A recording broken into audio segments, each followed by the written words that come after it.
Olá, eu sou a professora Rafaela Machado e está começando agora mais um episódio do programa Pílulas da História. Dessa vez um episódio muito especial. Especial porque é o último dessa temporada 2021 e também porque nele a gente vai te contar a história de um dos edifícios mais conhecidos e mais emblemáticos da nossa cidade.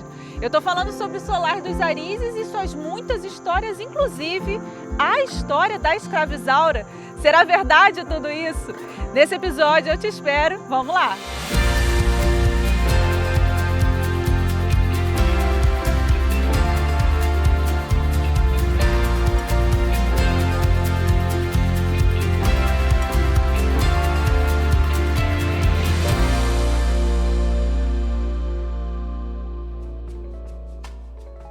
Localizado às margens da BR-356, rodovia que liga Campos a São João da Barra, o Solar dos Arizes foi o primeiro edifício tombado pelo IPHAN aqui em Campos dos Goytacazes, isso lá pelos idos de 1940. O que pouca gente sabe é que o Solar dos Arizes, na sua construção original, ou seja, na sua arquitetura atual, foi construído pelo comendador Cláudio do Couto e Souza. Mas antes disso, a propriedade havia pertencido à Companhia de Jesus, aos jesuítas que tão amplamente atuaram na nossa cidade. E apenas após as reformas pombalinas que aconteceram em 1759, que ocasionaram a expulsão dos jesuítas das possessões portuguesas, é que o Joaquim Vicente dos Reis, que era um rico comerciante português, estabelecido no Rio de Janeiro, compra a propriedade jesuítica aqui nos Campos dos Goytacazes e apenas após a morte do Joaquim Vicente dos Reis é que essa propriedade foi então herdada pela sua filha mais velha, a Maria Joaquina do Nascimento, casada com o capitão Paulo Francisco da Costa Viana.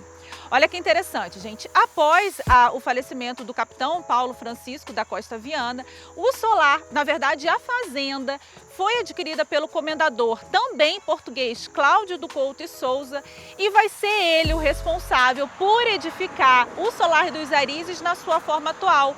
Isso ali por volta de 1840, ou seja, ainda na primeira metade do século XIX.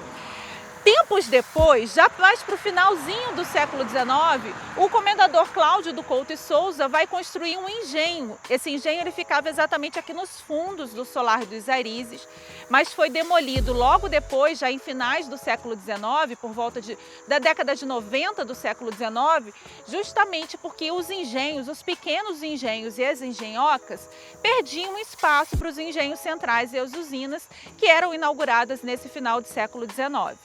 Outro dado interessante é que quando o comendador arrematou, na verdade comprou a área do Solar dos Arizes, da fazenda dos Arizes, ele comprou junto as propriedades que vinham de Tocos até aqui, o Paraíba. A gente está falando de fazendas como a Fazenda do Limão, a Fazenda do Partido e a Fazenda São José e Mirandela. Todas elas compradas justamente nesse momento em que o Solar dos Arizes foi também adquirido enquanto fazenda. E vai ser ele o responsável pela edificação desse lindo solar que está aqui atrás de mim.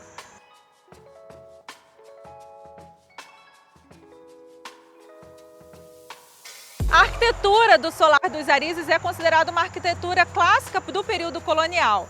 Essa grande construção está dividida, na verdade, numa planta em formato de U, em que a parte de baixo, a parte térrea, é, na verdade, um grande porão alto, inclusive com a presença de uma belíssima capela, o que pouca gente sabe, a gente vai trazer fotos para vocês, e a parte de residência, que era a parte de cima.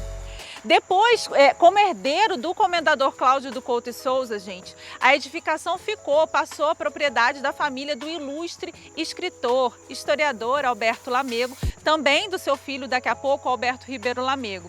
Mas antes de falar sobre esse período da fazenda, do Solar dos Arizes, eu quero contar para vocês o seguinte. Esse solar era tão importante, não só pela sua arquitetura, mas por outros aspectos que a gente também vai falar, que chegou a receber inúmeras visitas ilustres.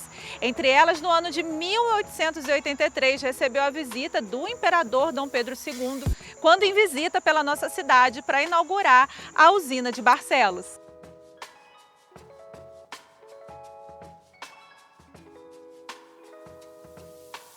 No ano de 1940, o proprietário do Solar dos Arizes, descendente do comendador Cláudio do Couto Souza, eu estou falando do Alberto Lamego, ele foi responsável por realizar uma série de comunicações, de correspondências com o IPHAN, solicitando o tombamento do Solar dos Arizes.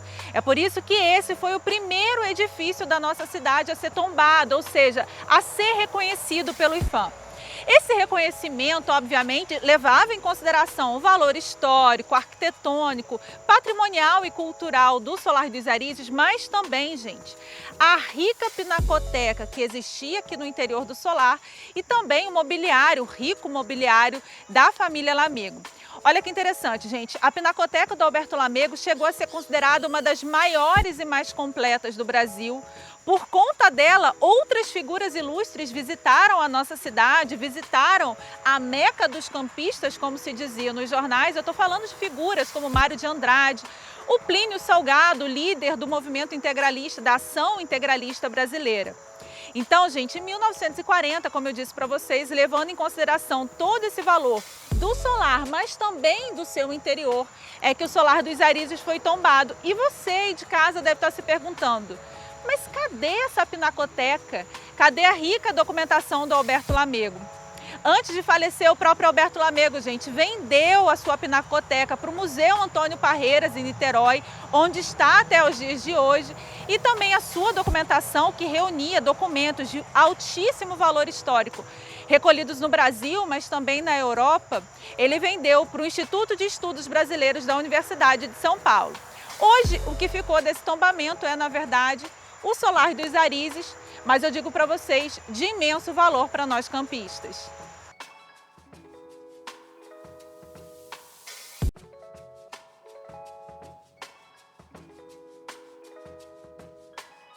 Em 2014, a família Lamego vendeu o Solar dos Arizes para uma empresa do ramo imobiliário do sul do país. Fato é que essa venda à época gerou muita controvérsia com a população e principalmente com os segmentos, com as áreas ligadas à cultura, história e educação, porque afinal de contas todo mundo esperava, ambicionava que aqui fosse criado um centro de cultura popular ou um museu do açúcar. Mas além disso, em 2020, uma decisão do Tribunal Regional Federal, em ação proposta pelo Ministério Público Federal, tornou a Prefeitura a instituição responsável por realizar a restauração aqui do Solar dos Arizes. E quando eu disse para vocês aí de casa que esse programa estava muito especial, eu não brinquei. Afinal de contas, o último episódio do Pílulas vem carregado de muita história e para comentar, para conversar com a gente sobre essa decisão judicial, a gente vai bater um papo com o prefeito de Campos, Vladimir Garotinho. Vladimir, obrigada por conversar com a gente hoje. Rafaela, obrigado pelo convite. Vai ser um prazer estar aqui conversando com vocês, explicando um pouquinho sobre a decisão judicial e o que a Prefeitura de Campos está planejando aqui para o Solar dos Arizes. Vladimir, eu queria que você começasse falando para quem está em casa justamente como você, assumindo a Prefeitura, recebeu essa decisão judicial. Olha, a gente recebeu, inclusive, uma decisão muito firme, muito forte, dizendo que, inclusive, seria a improbidade do prefeito que estivesse à frente do cargo não realizar essa restauração. A gente imediatamente colocou no orçamento do município para os próximos anos um recurso importante para que possa, pelo menos, iniciar essa obra e contratamos, na verdade, fizemos um convênio com a Sociedade Artística Brasileira para desenvolver o projeto. A gente está aguardando apenas o projeto chegar para a Prefeitura para que a gente tão logo possa não só começar a obra, como também correr atrás de parceiros que possam ajudar a realizar esse empreendimento tão importante e simbólico, para a cultura da nossa cidade. A gente estava conversando no caminho para vir para cá, a gente estava falando justamente sobre a questão da escravizaura, que vocês viram aí mais cedo, e como todo mundo que passa aqui na frente é impressionante. As pessoas param, as pessoas perguntam, elas querem tirar foto mesmo no estado atual. E aí a curiosidade, a mim e de quem está em casa também, o que a sua equipe tem pensado para o futuro do Solar dos Arizes? A gente sempre sonhou com o Museu do Açúcar aqui, Também já se falou muito em Museu do Petróleo, mas eu acho que o Museu do Açúcar tem mais a ver com a história aqui desse lugar. E falar em história, é importante sempre lembrar que muitas pessoas acham que a escravizaura morou aqui, nesse casarão, mas na verdade não é isso. Tem pessoas que também dizem que foi gravada uma novela aqui da escravizaura, que também não se tem comprovação até hoje que foi gravada aqui. Mas é isso, a gente pensa para cá um Museu do Açúcar para poder fazer desse local aqui um ponto turístico e de visitação para todas as cidades do Brasil. Eu tentei segurar o sorriso, gente, mas é porque o Museu do Açúcar é um sonho antigo e ele sabe que O projeto preferencial que eu gostaria com certeza de ver aqui instalado nesse local é justamente o Museu do Açúcar. Vladimir, você tem estado muito atuante para o cenário cultural, né? A gente tem uma reforma do Arquivo Público, Solar do Colégio saindo, aí já no quase, né? Acho que ainda falta pouco, se Deus quiser. Eu queria que você, desde do seu plano de governo lá atrás, que você falasse justamente um pouquinho de como você observa a importância da história, do turismo para uma cidade como Campos dos Goytacazes, né? Um povo que não tem história, não conhece o seu passado, não tem condição de planejar o futuro. Então a gente montou uma equipe de plano de governo ainda na pré-campanha, fizemos um planejamento muito bacana para a cultura para os próximos anos e é importante frisar o que a gente já fez em tão pouco tempo na cultura. Nós aprovamos o Plano Municipal de Cultura que vinha sendo debatido e discutido pela sociedade durante muitos anos e também arrumamos uma fonte financiadora para ele.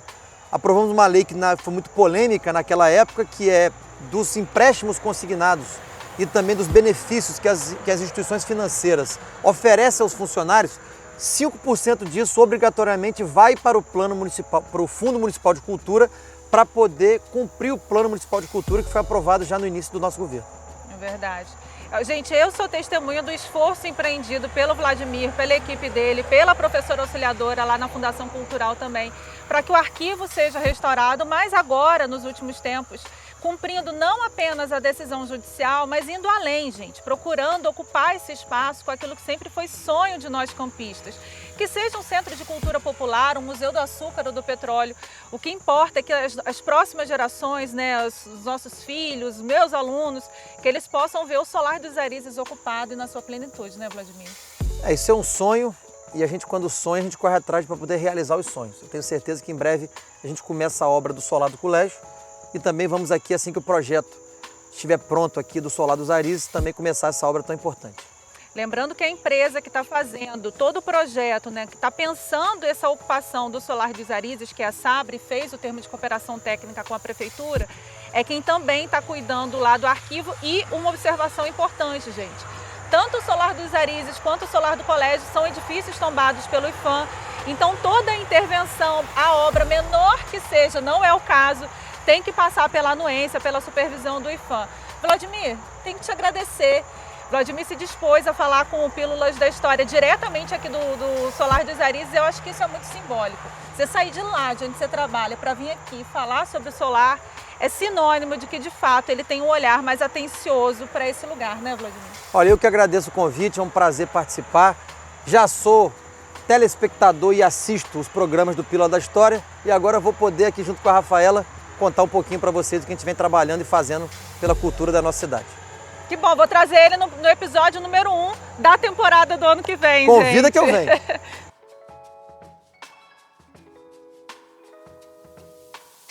Eu tenho certeza que você, campista, já ouviu falar que esse aqui é o casarão da Escravizaura, não é? Eu sempre brinco que o campista já contou para alguém ou já ouviu de alguém essa história.